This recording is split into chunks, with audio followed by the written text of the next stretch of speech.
नमस्कार। पिछली बार हमने ये फॉर्म बनाया था जिसके द्वारा हम डेटा इस फॉर्म से अपनी एक्सेल वर्कशीट में ट्रांसफ़र कर सकते थे। यहाँ और इस बटन से क्लिक करके डेटा हम वर्कशीट से यूज़र फॉर्म में ला सकते थे। तो आज हम इसको फॉर्म को मॉडिफाई करेंगे, थोड़ा और इंटरेस्टिंग बनाएंगे।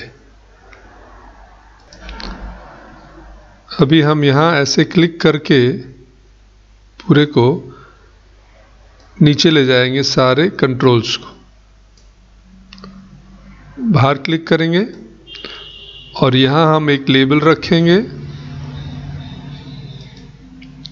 और इस लेबल का कैप्शन होगा आइटम आईडी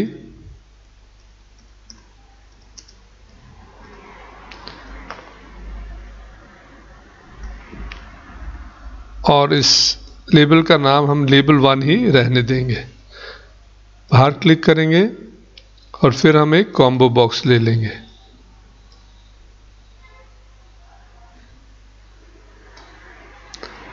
इसको हम थोड़ा एडजस्ट कर लेते हैं।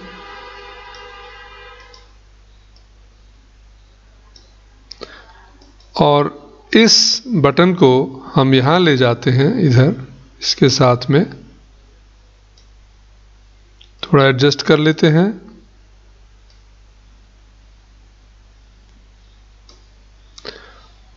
और इस बटन के कैप्शन को हम नाम दे देते हैं सर्च। गेट डेटा की बजाय सर्च। काम तो वो वही करेगा, मतलब डेटा वर्कशीट से सर्च करके हमारे फॉर्म पे ले आएगा। अब इसकी तो कोडिंग हमने की हुई है गेट डेटा वाले की, तो उसको थोड़ा मॉडिफाई करना पड़ेगा और हमें कॉम्बो बॉक्स का भी कोड लिखना पड़ेगा। तो हम चलते हैं व्यू पे, कोड में। तो देखिए ये हमारा गेट डेटा का कोड है, ये हमारा ट्रांसफ़र का कोड है। और जब यूज़र फॉर्म इनिशियलाइज होता है तो हम डेटा आइटम आईडी के टेक्स्ट बॉक्स में लाते हैं लास्ट रो से। तो इस इनिशियलाइजेशन को भी हम मॉडिफाई करेंगे, लेकिन सबसे पहले हम लिखते हैं कॉम्बो बॉक्स का कोड। तो हम लिखते हैं प्राइवेट सब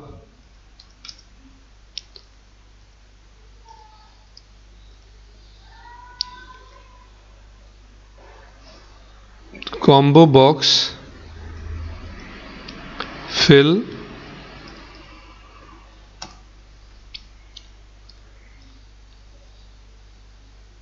सबसे पहले जब हमारा यूज़र फॉर्म चलेगा तो हम चाहते हैं कि हमारा कॉम्बो बॉक्स 1 वो क्लियर हो, मतलब उसमें सारा डेटा जो भी है वो क्लियर हो जाए। ठीक है, फिर हम अपने वर्कशीट का लास्ट रो डिफाइन करेंगे। तो उसके लिए हम क्या करेंगे, लास्ट रो यहाँ से क्लिक करके इसको कॉपी करके हम यहाँ लिख देंगे। अब हम क्या चाहते हैं कि हम लूपिंग करें और जितना भी डेटा हमारे वर्कशीट में है वो कॉम्बो बॉक्स में डिस्प्ले हो जाए। तो हम लिखेंगे फॉर आई जिसकी वैल्यू 2 से लास्ट रो तक हो, और फिर हम अपने कॉम्बो बॉक्स 1 में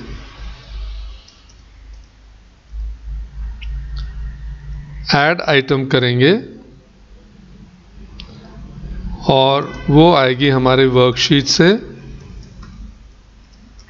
शीट 1 में है हमारा डेटा,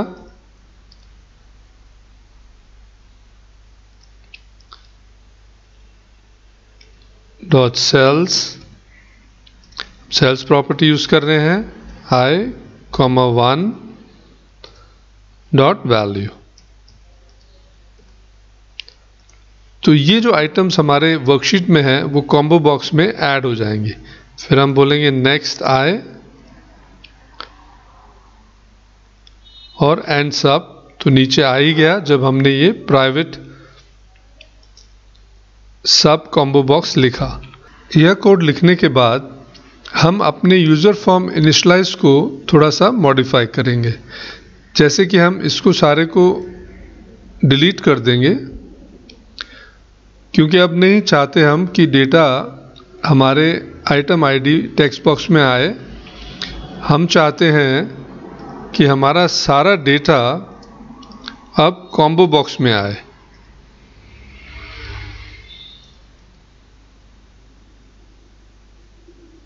तो हम इस फंक्शन को जो हमने अभी बनाया है उसको हम कॉल करेंगे, कॉम्बो बॉक्स फिल। सेव कर लेंगे फिर से, और अभी हम इसको रन करेंगे। तो देखिए यहां क्लिक करने पर आपको ये सारा डेटा जो है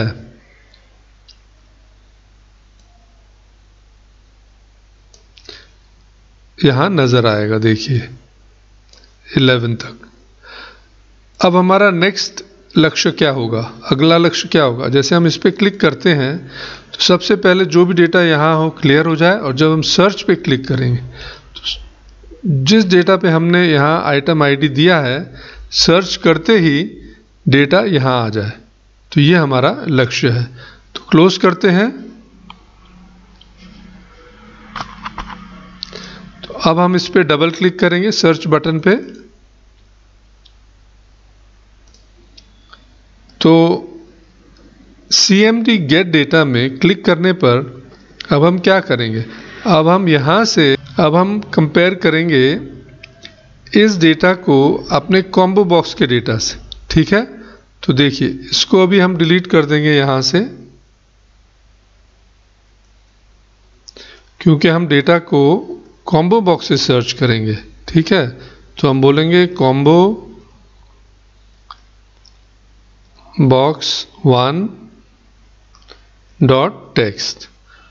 तो जब यह टेक्स्ट जो कॉम्बो बॉक्स में हमने सिलेक्ट किया है वो वर्कशीट सेल I, 1 से मैच करेगा, तब हम डेटा अपनी यूज़र फॉर्म में लाएंगे।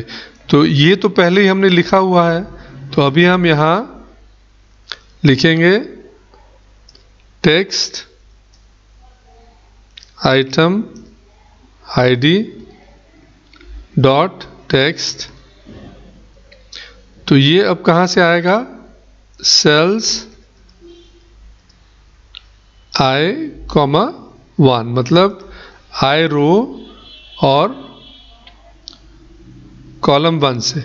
बाकी जो है ऐसे का ऐसा ही रहेगा। ठीक है, देखा आपने। अब हम सेव कर देते हैं इसको और रन करते हैं। यहाँ क्लिक करेंगे हम, मानो हम 5th को लाना चाहते हैं यहाँ डेटा को, तो सर्च पे क्लिक करेंगे तो देखिए आपका डेटा यहाँ आ गया। तो अब पहले वाले यूज़र फॉर्म से और इस यूज़र फॉर्म में क्या आपको फ़ायदा नज़र आया? बहुत बड़ा फ़ायदा है ना, कि अब हम सारा डेटा अपना यहाँ देख सकते हैं और फिर सिलेक्ट करके हम सर्च कर सकते हैं। ठीक है, आगे चल के हम इस फॉर्म को और बढ़िया बनाएंगे और इंटरेस्टिंग चीज़ें करेंगे। देखने के लिए धन्यवाद।